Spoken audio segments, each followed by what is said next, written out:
Hello, my name is Dr. Allie Baumgartner, and I am the Paleontology Collections Manager here at the Sternberg Museum of Natural History.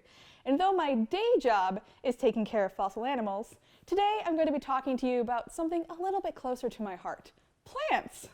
Specifically, today we're going to be talking about grasslands. What is a grassland?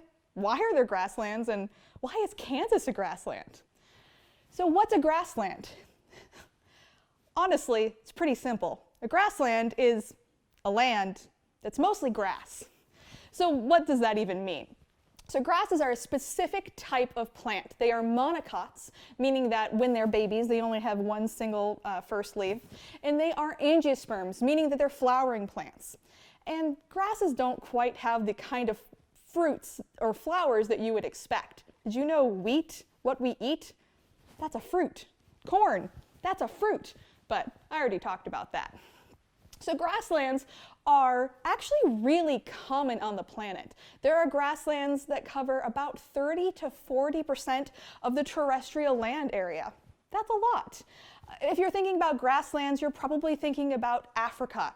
And that's true. That is one type of grassland. So there are tropical grasslands and there are temperate grasslands. So tropical grasslands are like savannas that you have in Africa. In fact, it covers about half of Africa. But savannas are actually also common in South America, Australia, and India.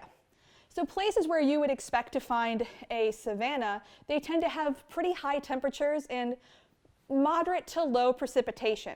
But the important thing is that they have seasonal precipitation. That means that they have dry seasons and wet seasons. And this alternation between dry and wet seasons means that there are periods of drought. And when you have drought, you have fire. Fire is very important for maintaining these tropical grassland environments. Today, though, we're going to be talking more about temperate grasslands, so like you have here in Kansas. So grasslands are very common in the center of North America, as well as South America, as well as Eurasia. So there are actually a lot of grasslands around the world, temperate and tropical. So temperate grasslands have cooler temperatures, they're temperate, than you see in savanna, and even lower levels of precipitation. And again, you have this seasonality. You have these dry seasons and wet seasons. And though fire is a little less critical in temperate grasslands than in tropical grasslands, you definitely still have the vital role of fire in these temperate grasslands. So because I am here in Kansas, I am going to be focusing on North American grasslands today. But why do we have grasslands? What even are they?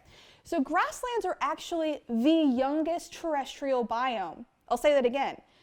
Grasslands are the youngest terrestrial biome. There were no grasslands before the Cenozoic. So if you ever see dinosaurs walking on a field of grass, nah, that probably didn't happen. There were grasses during the Cretaceous though, but they weren't particularly common. It isn't until the end of the Cretaceous when global temperatures began to drop, which means that precipitation also dropped, that you begin to see grasses become more common. And then as you go through the Eocene and into the Oligocene, and especially in the Miocene, you see this expansion of these grasslands. So the reason that you see these grasslands is because they thrive in these really dry environments. So you see that, especially here in the center of North America. So you had decreasing temperature, you had decreasing precipitation. So you have this increased aridity and increased seasonality. You're having longer periods without precipitation.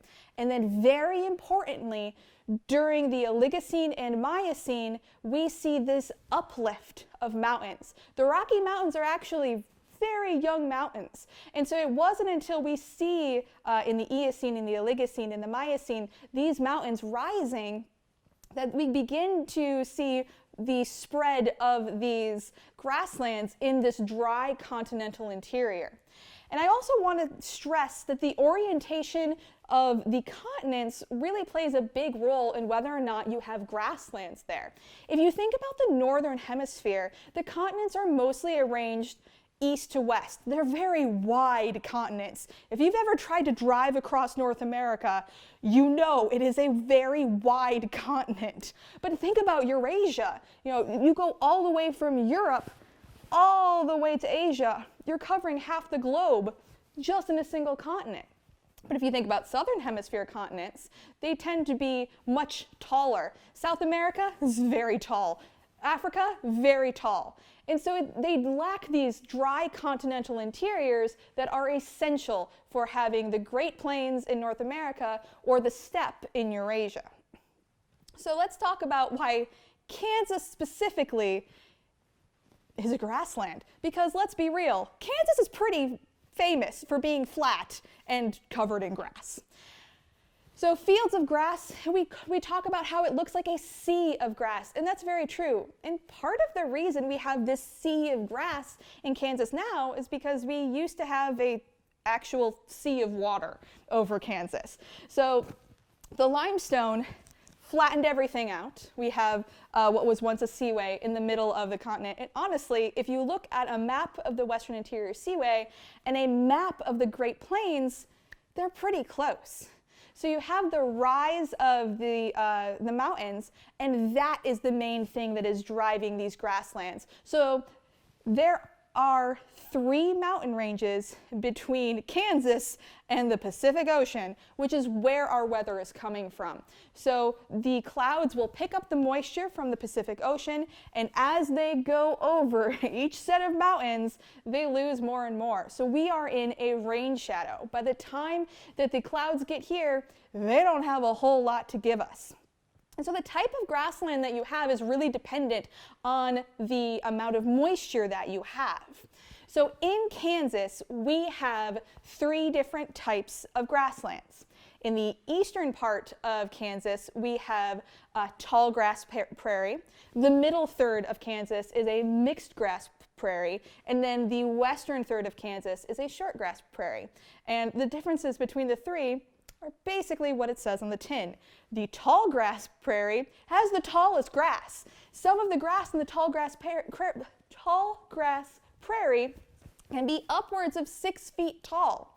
And in addition, you tend to have soil that's going very, very deep. It is very nutritious soil. It's full of organic matter left over from the very deep roots of these grasses. Fun fact, that's called mollisol. Those are really cool types of soil. So as you move from east to west, you have less and less precipitation. So the eastern part of the state is the wettest. It can grow the largest grass. As you continue west into the mixed grass prairie, you have less precipitation. And a lot of the grass in the middle in the mixed grass prairie is only about maybe 2 or 3 feet tall, and the soil doesn't go nearly as deep. As you continue east into western Kansas, this is the short grass prairie, and there is even less precipitation, the soil is even shallower, and the grasses are normally less than 2 feet tall. So, in the changes between the short grass and the tall grass and the mixed grass, where they all meet, it can change from year to year based on changes in precipitation. So, the reason that Kansas is a grassland now is because we used to have a seaway here, and the mountains are stealing all our moisture.